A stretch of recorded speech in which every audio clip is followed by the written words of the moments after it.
Well, hello everybody and welcome back. Happy New Year. I know we're halfway through January, but me getting sick and then having to travel. This is the first Monday live we've had in quite a while. So I am really excited to be back here. I know a lot of people have questions about mental health, about functional behavioral health, about epigenetics.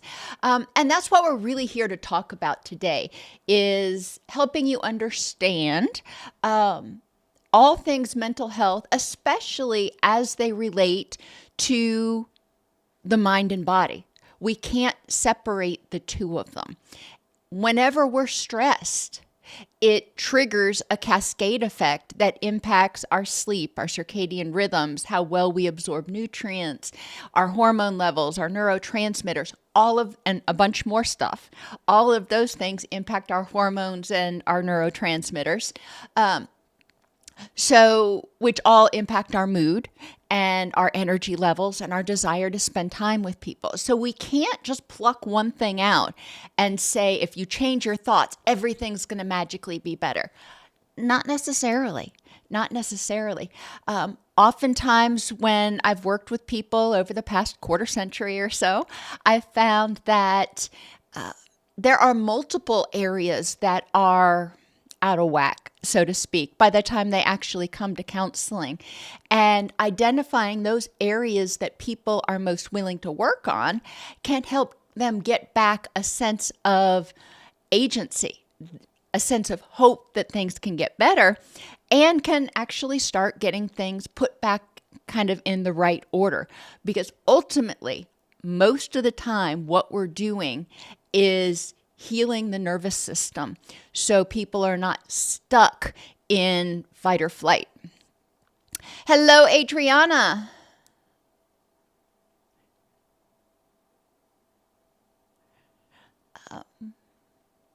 Hello, Belle. How does healed trauma impact receiving feedback and constructive criticism? Well, trauma, let's start there. Trauma leaves us feeling unsafe and powerless. If that trauma was caused by either directly or indirectly another person, then we can feel anxious. We can feel vulnerable around other people. If that trauma had to do with attachment, then even though cognitively we've processed it and come to some level of healing, there are still those scars that will be with us forever to some extent.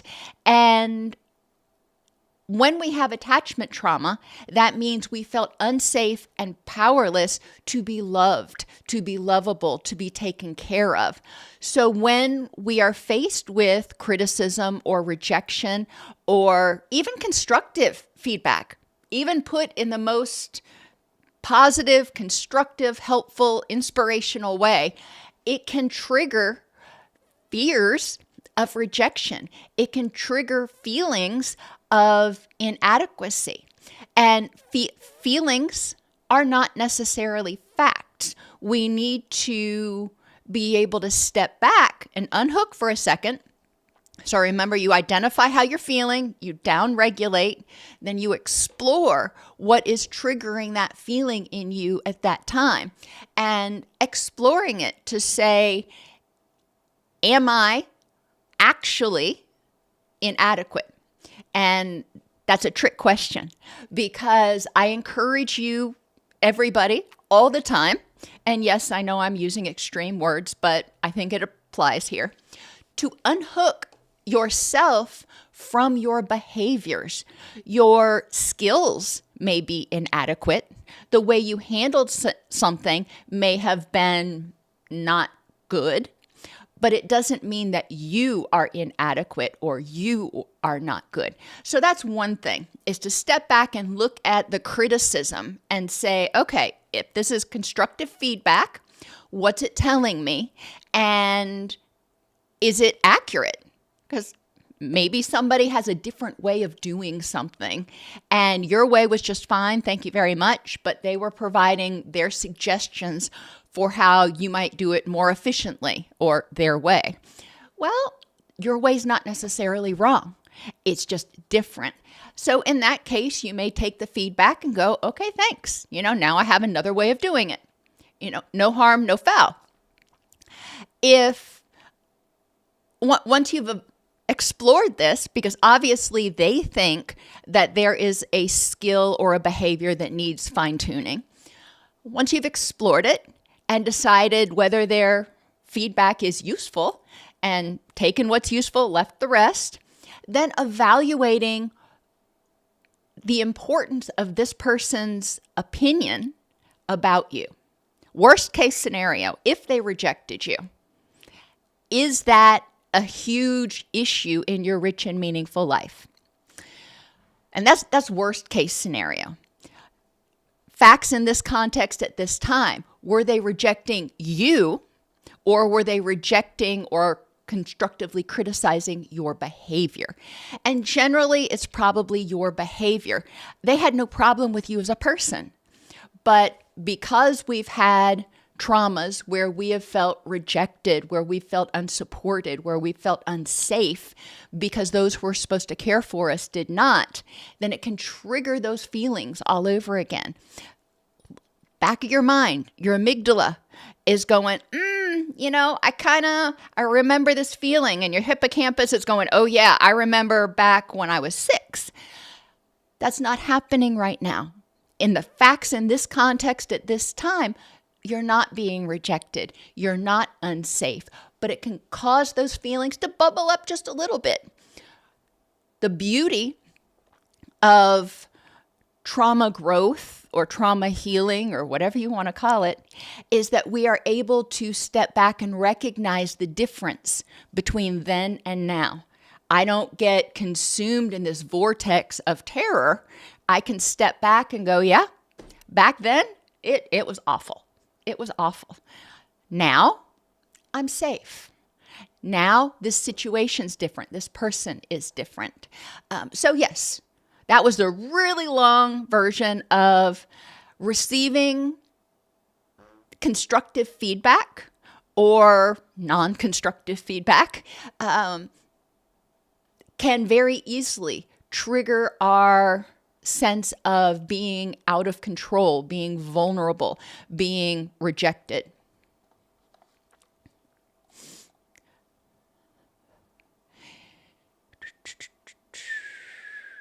Hello, Kent.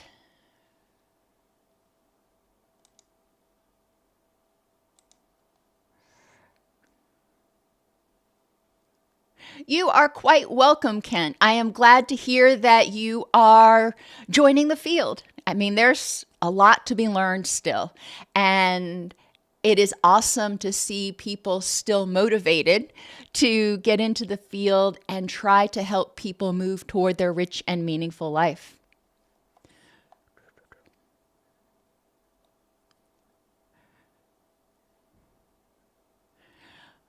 When the feedback giver, staying with that theme we were talking about with feeling anxious or having defensive reactions when we get feedback, if the person providing the feedback has been abusive or even neglectful in the past, that's even more reason your hippocampus, it's going through your library of memories and going, oh, I remember this person. I remember when this has happened in the past. Let me anticipate that it could be a problem now. But again, feelings aren't facts. The past is not the present. And it's up to us to downregulate. And why do I keep saying downregulate? Because when we're in fight or flight, most of our blood sugar is going to help us fight or flee. So it is not going to the prefrontal cortex where we do all of our thinking and organizing and rationalizing. So the CEO of your factory is completely cut off from everybody else right now. So it's important to downregulate so your body can shunt some of that blood sugar back up to your brain, and the CEO can get energy to examine what's going on. You're not going to be very keen on examining all the facts in the situation when you're worried about your safety. So you need to feel safe. You need to downregulate before you can fully engage your wise mind. And if that person has been abusive or neglectful in the past, it's important to, in my mind, to identify what they have done, not necessarily to them, but so I have a list in my mind of in the past when they were being abusive, neglectful, rejecting, what did they do? What objectively happened that made me feel rejected or abused? And then in the present, when I'm getting that feedback, obviously you're still in contact with this person for some reason. Maybe they're a family member, whatever, it doesn't matter. You're still in contact. So then it becomes important to evaluate, again, FITCAT, facts in this context at this time. In the past, that person was unsafe. In the present, is that person being safe or unsafe? Are they exhibiting behaviors that make me think that they are safe or unsafe? And there's no way of really knowing.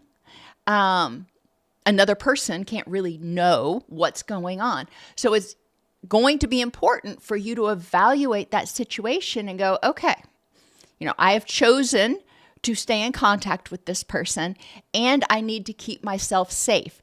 Is this situation safe? If not, if objectively something's going on that is unsafe or making me feel unsafe, then it may or may not be appropriate to address it with that person. For example, it could be a certain tone of voice that they use. Same tone of voice they used back then. They're using it now. They've changed a lot and they're trying to do better, but they're still using that tone of voice, and that just triggers the crap out of you. Okay. Well, you may be able to, if it's safe, express that to them. And that's one of those things that, I don't know you from Adam's house, Kat. So it's going to be one of those things to talk over with your counselor, for example, because you say you've got healed trauma, which is wonderful. Talk it over with them because they probably have a better understanding of who that person is to you and in your life and in what ways they may be safer or not. Now, a lot of people that I've worked with, because I've worked in addiction and co-occurring disorders my entire career, when they were in active addiction, they were unsafe. They were manipulating, gaslighting, sometimes downright aggressive. And when they are in recovery, they are using different skills and tools. They are using different behaviors, and they are trying to become safe. They are trying to be safe. But because they've been unsafe in the past, people that knew them back then may still be a little uneasy around them because they're not sure what to expect.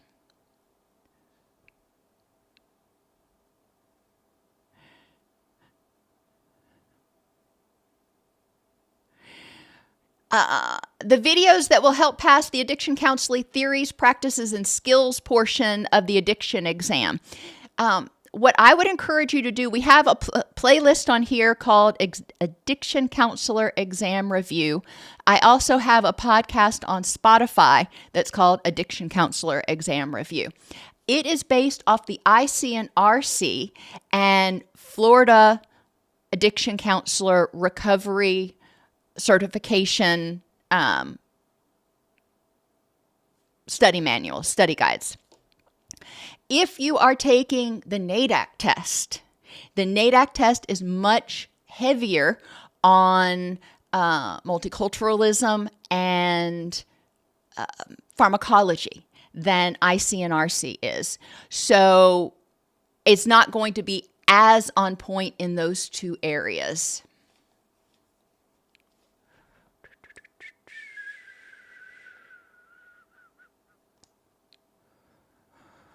Okay, it was all a dream. Hello, says, I have BPD and struggling with letting my 13-year-old daughter become independent, feeling rejected and no longer needed. How can I feel okay letting her grow up? Well, there's a lot there.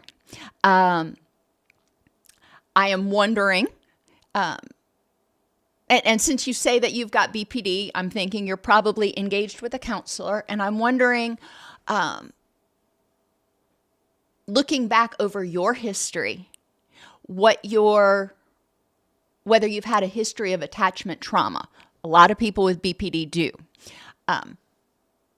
I often see people diagnosed in the US with BPD when in other countries they might be diagnosed with CPTSD because of their attachment and abandonment trauma and their adverse childhood experiences. But what I'm seeing, I always say that behavior is communication. The desire to keep your 13-year-old from growing up tells me that there may be a part of you that's afraid of being abandoned. And let me tell you, I got two 22 and a 25-year-old. Been there, done that. Burn the t-shirt. Because when they individuate, sometimes it can be harsh. And for me, I focused on recognizing that raising them, I gave them the strength to feel safe enough to individuate, to be different, to tell me, Ma, I disagree with you. And not take it personally when they did so. And we've diverged on a few different, somewhat important areas of life, but they are living their best life and they have chosen to be different than mom. And that's okay. They are good human beings. So examining what it is about her individuating that terrifies you the most. Are you afraid she will get hurt somehow? She'll go out, she'll make bad choices, she'll get in trouble. Some people are afraid of that, so they want to keep their kids close. Are you afraid that she will reject you and you will lose her love? And that would be something I would encourage you to talk over with whoever's helping you through manage your BPD, because the rejection, and in BPD, a core of borderline personality is going from 0 to 250, like that. When you start to feel like you might be rejected, panic just sets in. And sometimes panic is accompanied by rage, but either way, you ramp up because you feel so unsafe. That hippocampus is thinking back to those traumas in the past when you were rejected, when you were abused, when you were neglected, and it's saying, oh, hell no, we're not doing that again. And, I get it. I do get it. It's not easy. Even if you don't have attachment trauma or BPD or CPTSD, teenagers are inherently difficult, and allowing our children to grow up and become independent is hard. That's why there's a whole thing surrounding empty nest when they move off and it feels like they don't need you anymore. I remember when my son started preschool. He had been home with me for 2 years and he started preschool. And the first day I took him to preschool and he cried and, I left him and I cried. The second day, literally the second day I took him to preschool, he walks in, he grabs his teacher's hand. He says, "Good morning, Miss Jessica. Bye-bye, Mommy." Oh, and he happily went downstairs. I went behind the wall and I cried. I felt rejected. I felt like I feared I wasn't going to be needed anymore. And those are feelings. Those weren't facts. Obviously, he was 2. He still needed me. But there was a part of me that felt very threatened in some ways by this teacher who just captivated him the first day of school. And I know you're talking about a teenager, and they have a lot more ability to make choices, and they can be a lot harsher in their approach. We also have to remember that teenagers have hormones up and down and all around all the time. So they are much more prone to emotional dysregulation. They're much more prone to saying things without a filter. They get irritable and they can say some really hateful stuff because they don't think before it comes out their mouth. Understanding what's going on within the child, within the youth, is also important so we don't take it personally automatically. Now, sometimes it's meant personally, but sometimes they're overwhelmed. They've had a lot of stress. They're spouting off. They feel out of control, and they're trying to get that control back.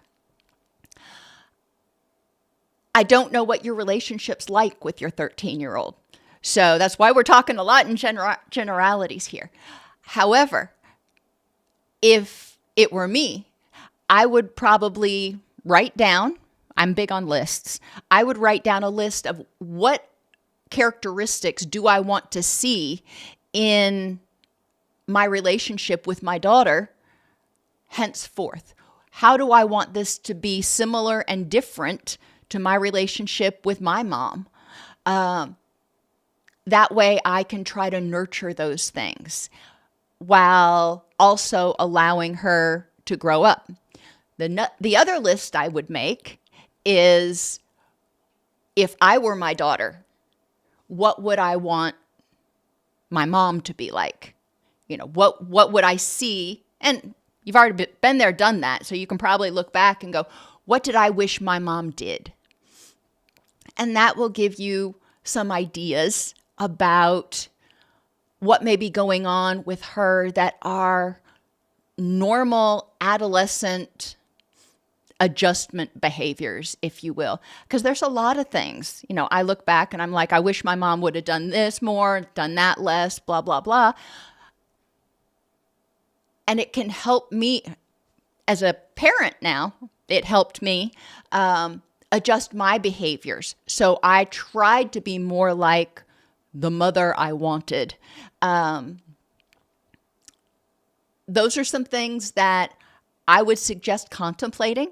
But again, I would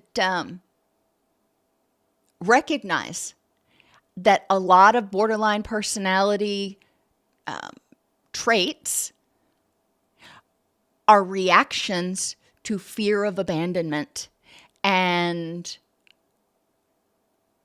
exploring with your therapist or self-help or however you're doing it, exploring what it means to feel safe and secure in a relationship, and where your social support is other than your 13-year-old. Hello, call me Glitter. Always good to see you.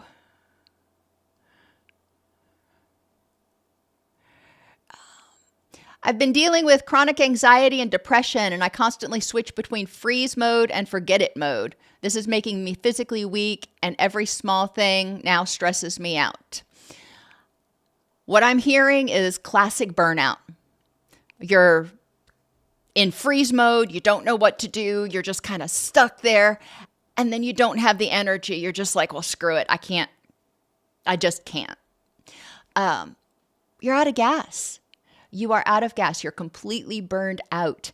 And yes, it does make you physically weak, because every time you get stressed, you're just dumping tons and tons of cortisol and blood sugar and everything else into your system. You are revving it up. Think if you're driving a car, it would be like driving it where the engine's in the red line, flooring it 120, whatever. Even if you don't feel like you're, that intense, but your body reacts strongly, which puts you in that freeze mode, and you are just frozen stiff.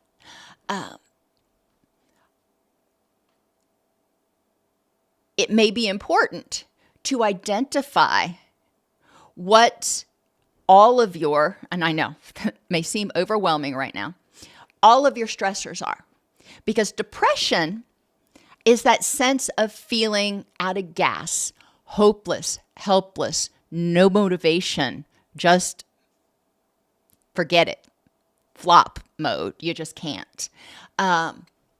So my sense is, if you're able to start balancing out that nervous system and mitigate some of the stressors, and easier said than done, I get that, you may start finding that you don't feel as completely, awful on a daily basis. And it's going to be a gradual recovery. Unlike, I don't know. I don't know what to compare it to. But when we recover from burnout, unless you can buy a ticket and go to Tahiti for 3 months or wherever you want to go, which the majority of us can't do, it's going to be an active recovery. You're always going to have stressors taking some of your energy. So it's kind of like running a marathon and then recovering by fast walking. You're still burning a lot of energy, but you're not burning near as much. Looking at your stressors, be ruthless in paring down the things that don't require your time and energy for the next month. Look at it and say, nope, not going to do it. The past 2 weeks, I was sick, and I have a lot of things that I do every week. And yeah, I wasn't flat on my butt sick anymore, but I just didn't have the energy to be doing laundry and mopping and doing those other things. And you may not think about those as stressors, but they require energy. Anything that requires energy is a stressor. And so I said, you know what? No, I'm not out of clothes, and the floor is just not going to get mopped this week. And I was okay with that. It's important to be okay with letting some things go and simplifying other things. My husband, God bless him, I think he ate pizza 3 times one week. That first week I was sick because I just didn't have it in me to get up and cook anything. And then even when I did have it in me to get up and cook, it was, rice and, something super simple to make, usually 1 pot. So I tried to simplify as much as possible and evaluating. And this can be helpful if you do it, if you have a trusted friend, a spiritual advisor, a counselor, a coach, I don't know who you talk to, but really going through those stressors and evaluating them based on the facts in this context at this time. Are they actually threats to you, or did they just feel like threats? And many of them may be threats. So what can you do to create a greater sense of safety in those situations? What can you do to protect yourself from the threats? If you have people in your life that drain every ounce of energy from you, you may have to set some boundaries with them for the foreseeable future. A couple of weeks, a couple of months, whatever it takes. But until you can start down-regulating, you're going to stay in fight or flight. As long as you're in fight or flight, your parasympathetic nervous system, your rest and digest, it's offline. So you're going to become progressively out of nervous system balance, and you're going to become progressively burned out. That's just the hard truth of it. I encourage you to look at some of the things that may be a little easier to address, including eating foods that are anti-inflammatory, colorful, fruits and vegetables. In addition to meat, I'm not saying you got to give up meat, but fruits and vegetables are anti-inflammatory. They've got fiber. They feed your gut microbiome. They're great. Yogurt and fermented foods feed your gut microbiome. Making sure you're drinking enough water and stopping caffeine at least 8 hours before bed. Paying attention and really focusing on setting your circadian rhythms. If you are sleep deprived, that's throwing the entire system out of balance, out of whack. If your circadian system is out of whack, that can throw the entire system out of balance. I work with firefighters and law enforcement.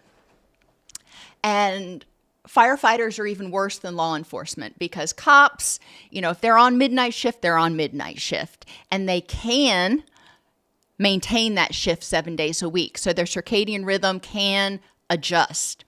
Firefighters, not so much.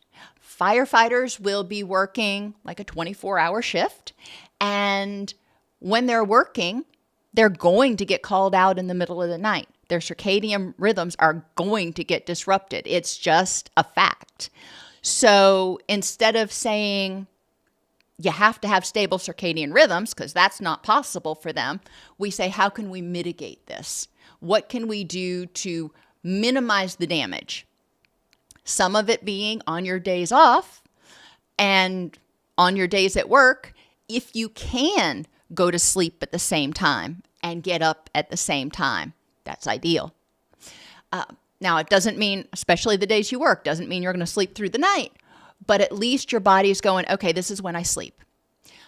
If you can, eat your meals at the same time. That's huge for helping stabilize our circadian rhythms. That can be helpful. Trying to get every night possible at least 7 to 9 hours of quality sleep and really paying attention to your sleep hygiene. And for a lot of people, that's like so far out here as a goal because they're so stressed right now and their circadian rhythms are so out of whack. That's okay. Pick one thing you're going to start trying to work on. But circadian rhythms, sleep, and nutrition are 3 areas that are at the core of balancing your neurotransmitters, your mood, your energy levels, etc. We're going to be talking on Wednesday a lot about how chronic stress in any area, in any of the pieces of your life, can actually contribute to the development of insulin resistance and potentially diabetes in the body because it's so toxic. Our bodies need downtime.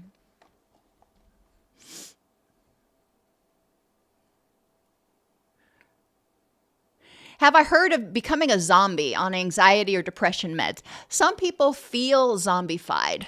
That's actually a discussion we had with my son's pediatrician when they tried to put him on medication for his ADHD. And that was a big concern that his father and I had, as we didn't want him to be, quote, zombified. And when he would take his medication, he would take it, and then like 30 minutes later, his sister, who was younger, would come be like, it's time for Sean to start his lessons. And if we hadn't already prompted him. And one day I was like, how do you know that? And she's like, he lost all of his imagination. So when his meds would get in his system, he would lose his imagination. He would lose a lot of his personality, and he would become very focused, but very flat. So that's kind of zombified. So we adjusted his meds. I have talked to people who've taken certain antidepressants and buspirone who have reported making them feel numb. They just didn't feel anything. They didn't feel happy. They didn't feel sad. They just felt numb. Now, if that's what you're talking about with zombified, then okay. That may be something to look out for if you're taking medications. Ultimately, I liked my son's pediatrician's phrase the best. When people start taking medications, obviously they're taking it to address something that's a problem. But if it's causing unacceptable side effects, then it is critical to go back and talk to the prescribing physician and say, this ain't working, or these are the side effects I'm having, what do I do? Now, some of the meds, especially your antidepressants, have a loading period of up to 6 weeks. And once you get past that loading period, it kind of levels off. But during that loading period, especially the first week, some people report much more of those feelings of flatness or nausea or sickness, or, people have differing experiences as they adjust their serotonin levels or their norepinephrine levels. It's important too to talk with your prescriber about what are the initial onboarding effects of this medication that should go away in a couple of days. And what are the things I can expect are going to linger? They need to be able to openly discuss that with you and how to manage it. Certain antidepressants tend to be more sedating. So doctors often recommend that people take those antidepressants at bedtime. My stepfather used to take Paxil, and it was very sedating for him. So he would take it an hour before bed. I've known other people who are on Prozac, and that tends to be more stimulating. So if they took it right at bedtime, it would keep them up. So they would take it in the morning.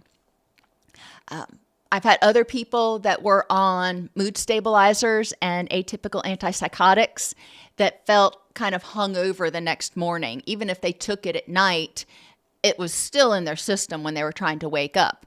So their prescribing physician moved the time back when they took it. A lot of them were taking their medication before dinner, 4 o'clock, 5 o'clock, right around there. So by the time they got up at 5 or 6 the next morning, it had had a good 12 hours to get out of their system. The other thing that I would encourage you to look at in people who are feeling strong side effects from their medication is what other meds are they on? Because medication, and this is going to be overly simplified, so but the point is the same. Medication is cleared from our system by enzymes. There are certain enzymes that clear multiple medications, and they compete in the liver. Cytochrome P450 is a family of enzymes. But, for example, CBD oil, CBD is cleared by the same enzyme as a lot of other prescription medications. So people who are on XYZ prescription, and then they start taking CBD oil, they may find that their prescription is now too strong, or conversely, way too weak, because there's competition in the liver for which drug gets cleared from the system first.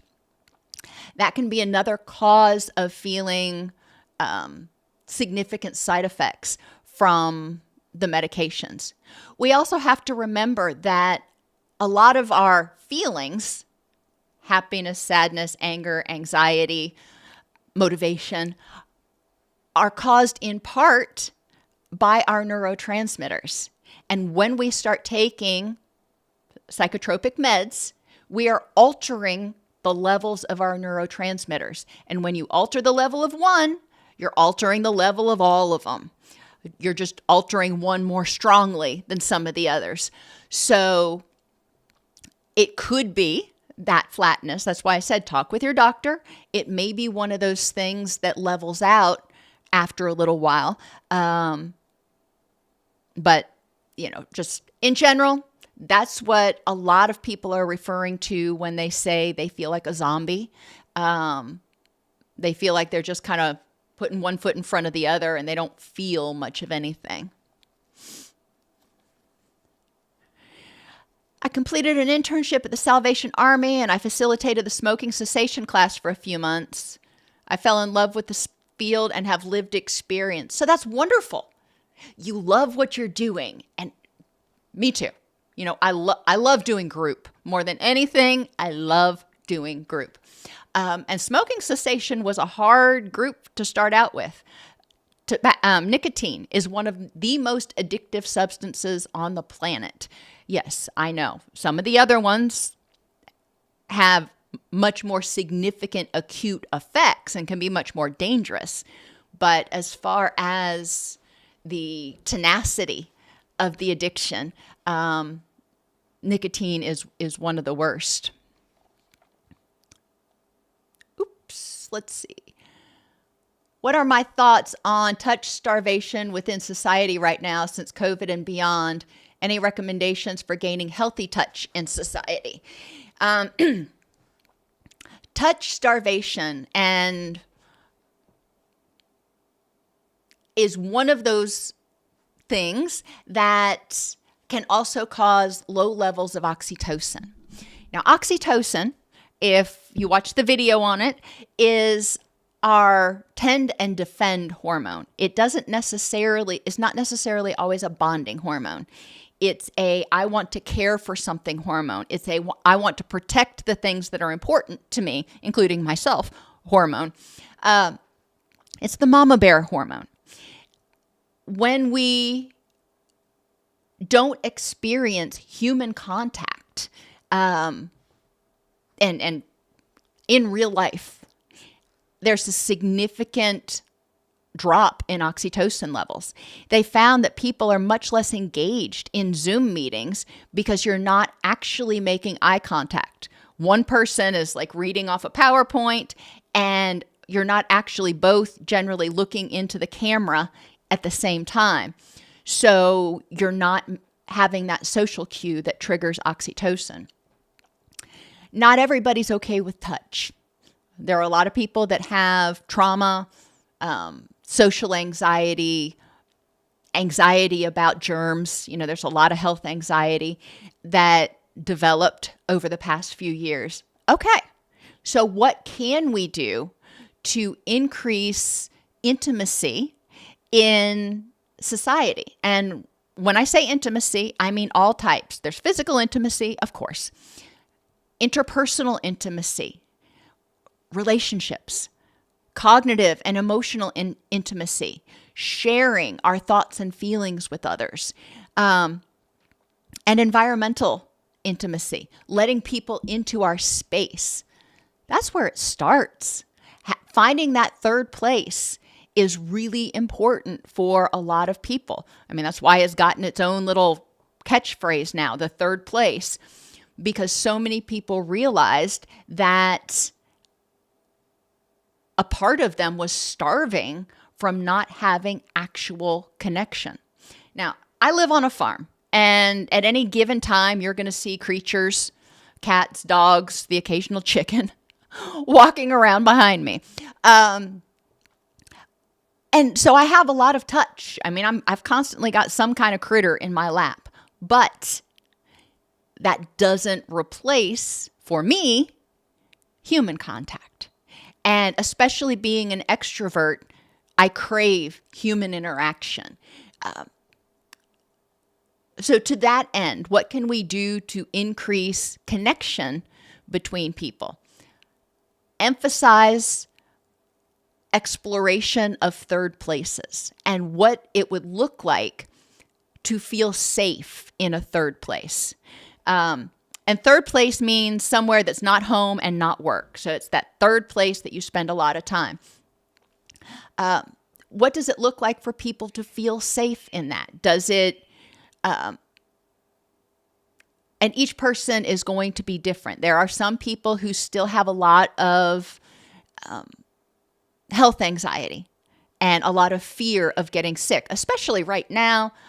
Flu is high. Every virus the CDC has named is evidently high right now. But so there's a lot of people that have anxiety about going into public because they're like, oh, if I do, I'm going to get sick. So how can you socialize? How can you interact in a third place in a safe way? Obviously, social distancing can help. Not going to a gathering if you're snotting all over the place. That's important. And it's not something that some people think of. I don't know why. But if you're contagious, having rules about, we'd love to have you as long as you haven't had a fever for 24 hours. You're not, coughing and sneezing all over the place. That's just general courtesy a lot of times. But that's huge for a lot of people right now, because when somebody starts to cough or sneeze, everybody else backs up and tenses up. And it destroys the safety of the third place. What else do people need to have in a third place to feel safe? There is so much vitriol and so much backbiting on social media. For some people, it's important to define the rules of social engagement so they don't feel like they're going to be attacked verbally or otherwise if they state their opinions in an appropriate way, of course.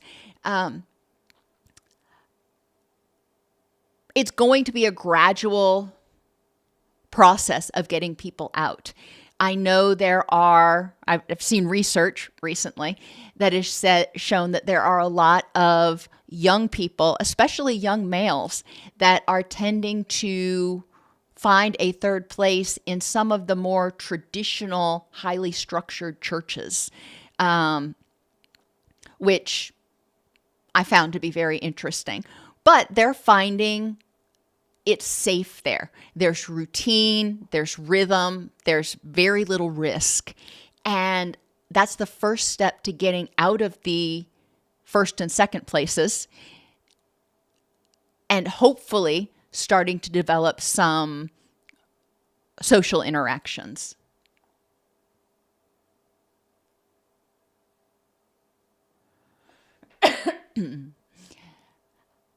I agree with you, Darren. I don't think it matters what age the kids are. They're always going to be my babies. But what I can get away with demanding is different now that they're in their 20s.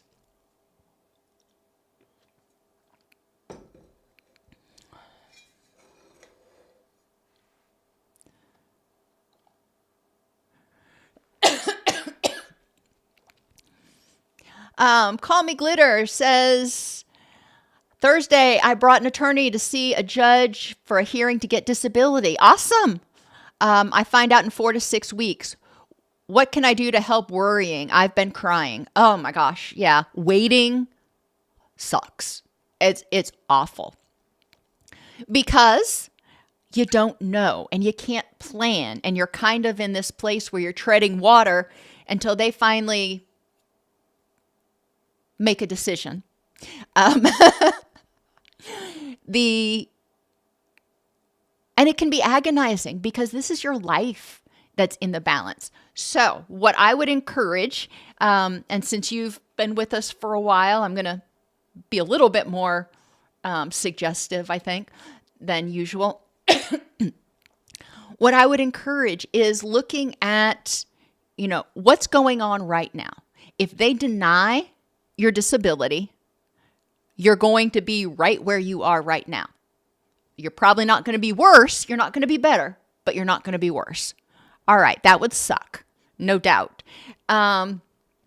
So identifying what it is about right now that is most anxiety provoking or overwhelming or depressing, and trying to figure out, okay, let's get outside the box and think about what else I might be able to do to address this. Because it's important to remember with disability, it usually gets denied 3 times, or at least that's the way it was when I was working with people who were applying for disability. Up until, like 8 years ago, it was pretty much commonly known that disability claims almost always got denied 3 times. So if you get denied, doesn't mean it's necessarily a one and done. You can always appeal. If you get denied, it's important not to internalize it. The judge is not saying, I don't believe you. I don't believe you're suffering. He's going by she is going by his or her interpretations of very strict guidelines about what they think you can or cannot do. So again, it's not about you. You have your hope set on this because it could significantly improve your life. That is true. And it would be devastating to have that claim rejected. However, again, it's not about you. It's about a very, very broken system. And I'm going to avoid my diatribe on that right now. Understanding, again, claims usually get denied 3 times. Okay. And that means, 12 to 18 months before most people get a resolution. Understanding the process is also important. I believe, and nobody's ever told me this, but feelings aren't facts, but it feels to me like they try to wear people down.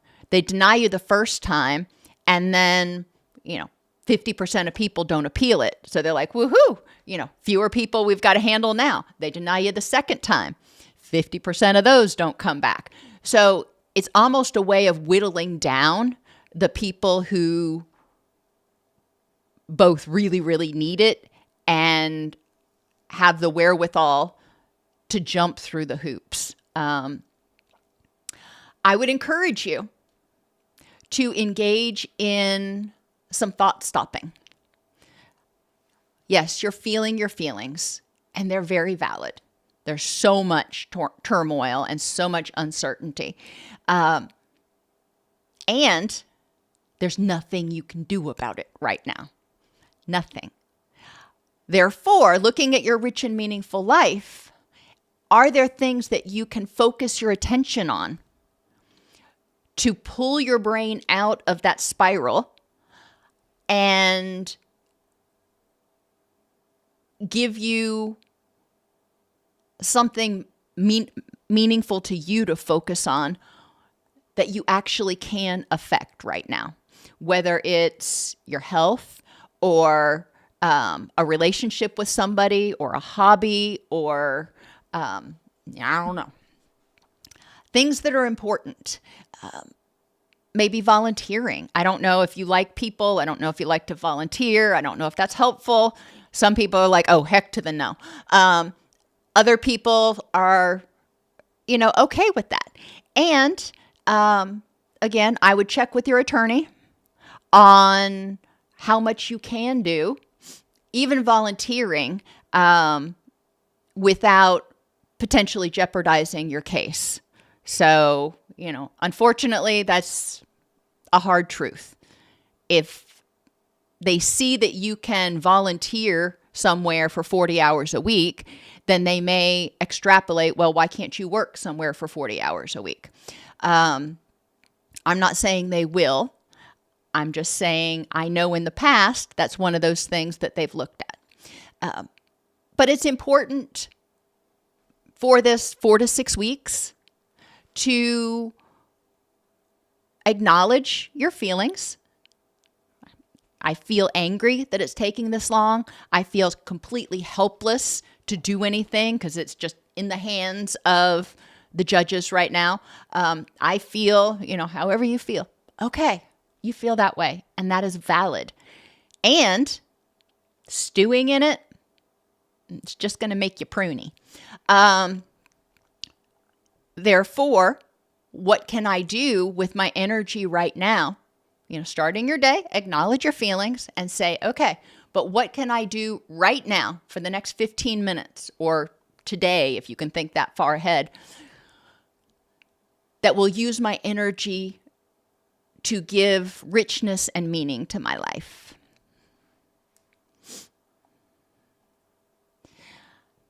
Can I talk about hypersexuality and bipolar disorder? I have bipolar 1 rapid cycling with mixed episodes. I'm stable on meds. Libido's always been high. Okay. Well, your libido's always been high. When you are prodromal for a manic episode, you're not actually in a manic episode, but you're kind of ramping up, your libido probably will increase too. That's a very common symptom of hypomanic and manic episodes. And recognizing that is important, that this is how you're wired. This is what your chemicals are doing right now. You're not trying to be challenging. Now, your wife being in perimenopause likely is having a reduced libido right now, as well as some physiological side effects that go along with the loss of estrogen. For you can talk with your doctor about strategies to handle the hypersexuality, and he may or may not consider different medications if that's a path you want to go down. I'm not big on medications, but I'm going to put your options out there. Look at medications.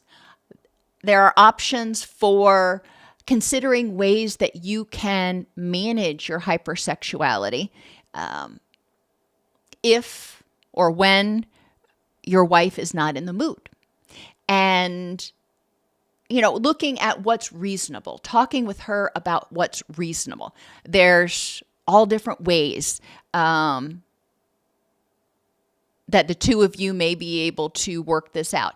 Some of it may be masturbation, if you believe in that, if you're okay with that. Some of it may be oral sex.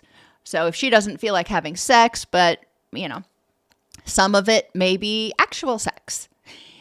It's just a matter of starting to have that discussion and saying, okay, honey, I feel like I'm about to crawl out of my skin most of the time. Are you willing to meet me part of the way? She may not be able to meet you halfway, depending on how hypersexual you are right now compared to her libido. But talking about it is the first step, because if you are chronically feeling sexually aroused and not getting those needs met, it's frustrating. It's actually stressful on the body and can lead to a host of other issues. When we are, or when people who have bipolar disorder are in a manic episode or hypermanic episode, they tend to be more impulsive. And you said you're stable on meds right now, and that's great. Doesn't mean you can't have some breakthrough symptoms sometimes. And being aware of that is important, so you don't end up making impulsive decisions or engaging in impulsive behaviors that you later regret. Ultimately, with this one, because bipolar is neurochemical, I really would encourage you to both talk with your doctor about strategies that may help tamp down that hypersexuality, as well as talk with your wife about what's going on with you in a way that's not blaming. It's, I understand. I'm going through this right now. I'm hypersexual, and that's a problem. And you're going through this other stuff right now, which is in its own self problematic. Not only is she probably have low libido, probably still having hot flashes. There's a lot of stuff going on there that can be making life kind of miserable, and low energy can also be accompanying that. So you two are kind of on polar ends of the spectrum. What can you do to make it work right now?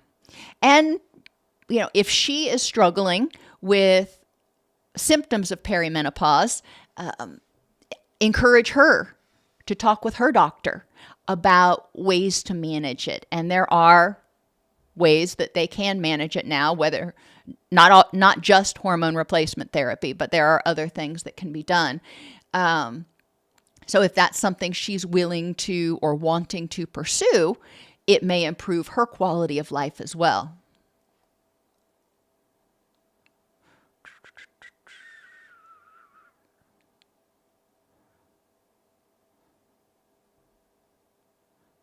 Well, thank you, Sue Woo.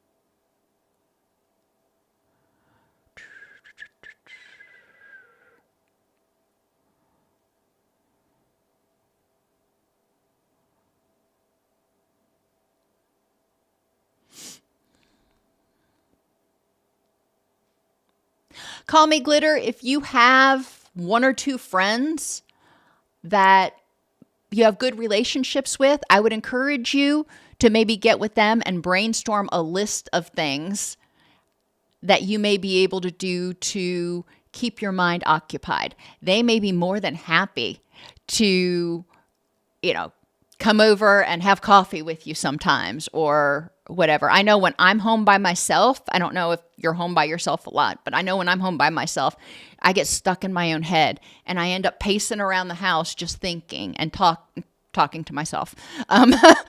But when I have friends come over, I'm not in my head. I'm with them. So, maybe engaging them and seeing if there are things that maybe you may be able to do in the meantime. But yeah, you've already been through the process. So hopefully this is the last denial. And then at that point, figuring out what the next step is if they deny you. But you've made the effort, and your attorney made your case. And at this point, it is unfortunately totally out of your control. And I know I'm in that exact same position with something else right now. And it's maddening because I really like to be in control. Please check in with us next Monday because, I'll be thinking about you. And if you have time, come to the live on Wednesday. It may not be your cup of tea, but you can chat with Adriana and some other friendly people. We do like seeing you. So we will keep our eyes out for you.